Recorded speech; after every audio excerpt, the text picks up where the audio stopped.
30th, 2011. We are here at the corner of Bay and College, aka Yonge and College, just west of, and this is the Toronto Police Headquarters here in Metro Toronto. Now, it is 2011, it's almost 2012, there's a ton of information on the internet, we have more access to information than ever, and yet less political control than ever. Why is that? Well, some of us are learning that there are secret societies working behind the scenes for central bankers and old moneyed families. And one of those sacred societies, one of the most famous ones, is the Freemasons. We've heard about them in Angels and Demons with Tom Hanks, the Dan Brown Da Vinci Code novels. Do the Freemasons exist? Well, we've all seen lodges. Do they have any control over our culture? I guess the only way to tell would be to find some sort of overt and clear evidence that they have control over our culture. So why not we take a look at, here at Toronto Police Headquarters, a Freemason statue of what looks to be a hermaphrodite police officer finishing off a pyramid. If you look closely, you can see the style of outfit, maybe 1920s, 1930s. Got a walkie-talkie, sidearm. There's the trowel to finish off the pyramid, which looks like it only needs maybe half a dozen bricks left at the most, including a couple here on the ground. Let's take a walk around it and see if we can understand that this symbolizes the great work of Freemasonry. This is basically what the Masons are working for, is to create a permanent scientific dictatorship and a compartmentalized pyramid structure where each of us lives inside one of those little boxes intellectually. And so we're aware of what we're doing, our immediate environment, our responsibilities, our families, and our friends. We're not aware of the larger structure, the larger way things operate.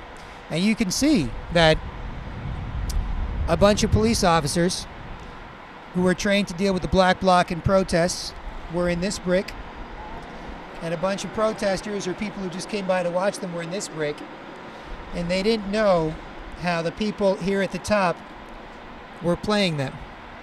So for example, on Saturday at the G20 summit here in Toronto, they let the police cars burn for several hours, parked them in the middle of the street, you know, completely for no reason except to see them destroyed. And then on Sunday, as in the movie Into the Fire reveals, the police were saying, "Didn't you see what happened on Saturday?" That's why we have to arrest people and act all crazy, because all these police cars got burned yesterday. So, with respect to this, what can we do? Well, the Masons say they're supposed to make good men better. That's one of their goals. And so, what would a good man getting better do? Well, they would realize threats to themselves, their families, their friends, their community, their city, their country, and their world, including power structures like this. So they're in a bit of a dilemma. It's a very social thing to join the Masons. It's also good for your career. And as you can see, they obviously wield a considerable amount of influence over our government if they can have statues here at our police headquarters. But their goals are to make good men better. Their goals are to build that sort of fraternity, that sort of brotherhood, that sort of bonding for a bigger and better purpose.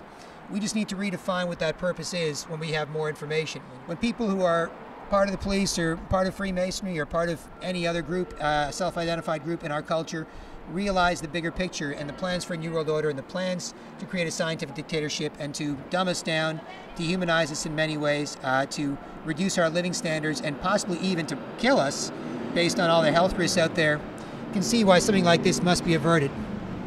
Let's take a look to the side and go around to the face of the officer in question and see if you see confidence or worry or clarity or doubt in the people they have doing this.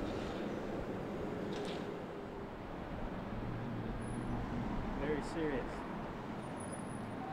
A very serious, somber, workmanlike face. Possibly even female, though. This may be a hermaphrodite, since that is allegedly one of the end goals of the people at the top of this pyramid, to create perfect hermaphrodite slaves, genderless, eternally contented by very little, and increasingly less. And the officers are trapped in this system too. We all are. We're all in the exact same system here.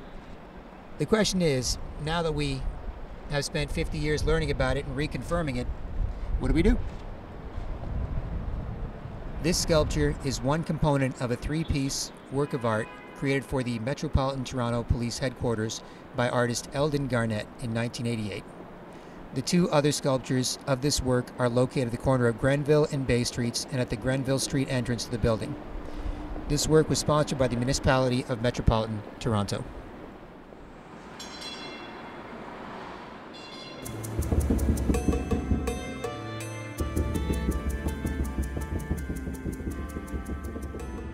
Here we are at the corner of Bay and Grenville in downtown Toronto, just north of Bay and College at the Toronto Police Headquarters. This is another Freemason statue of a small child pulling a giant obelisk with a pyramid on top. It says to serve and protect. Take a look.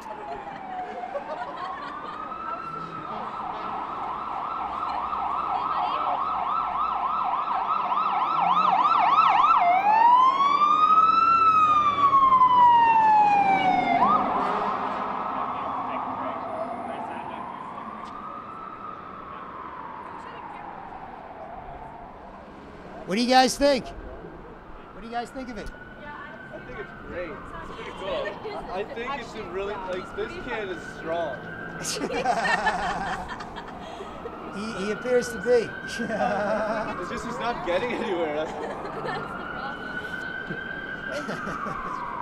sweet. This is what I call art. Art at its best. I feel you. It's nifty stuff. It says to serve and protect. Here is the protect, the motto of the Toronto Police Services. And it's a giant obelisk, very similar to Washington Monument in Washington, D.C. So if you take a look, though, at this obelisk and at the pyramid at the top, which we'll get a better look at, you can see that it's a huge weight and it's a huge responsibility. And these were put here by Eldon Garnett in 1988. Not that old.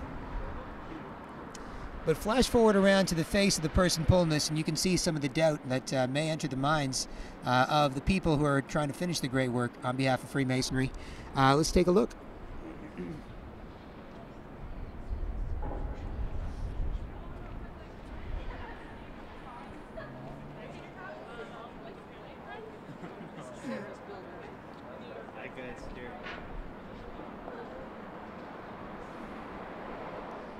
Yeah, he certainly seems like a bit of a tortured soul.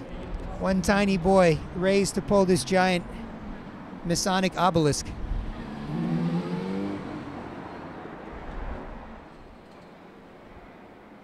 Here we have the third statue by Eldon Garnett, put up in 1988 in front of Toronto Police Headquarters at the corner of Bay and College in downtown Toronto.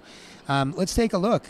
It's a fascinating statue. The Freemasons allegedly are the secret society that runs the world. The Queen of England, whose, of course, grandson recently had a wedding.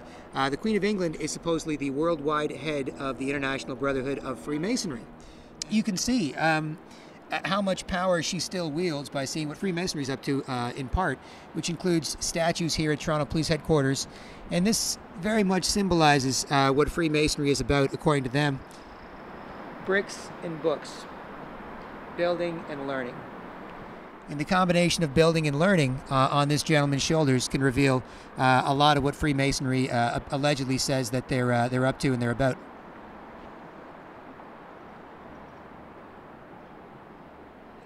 Again, take a look at the gentleman's face. It's on three straight statues here in Toronto.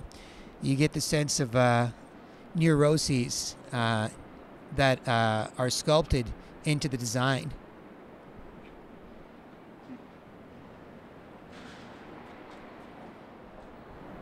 Now, Masons go back generations. If you go to the Shriners Day Parade on University Avenue, you'll see people coming from all across North America there. Grandparents are Masons, their kids are Masons, their kids are Masons. So there's a history with respect to this 1,000, 2,000-year-old secret society that has to be respected. The only question is, since we're all part of this system, we have to understand how the system works and how our different organizations and demographics and us as individuals are being used to advance a certain agenda, understand what that agenda is, and then try and incrementally and then possibly overtly work against that agenda. So no disrespect to anybody who's, joined this not knowing exactly what it was. I don't know exactly what it is, but the more information we learn, the more we realize that they may have undue influence and undue hidden influence over public policy in all of our lives that we need to expose and deal with and move past, if possible, as soon as we can.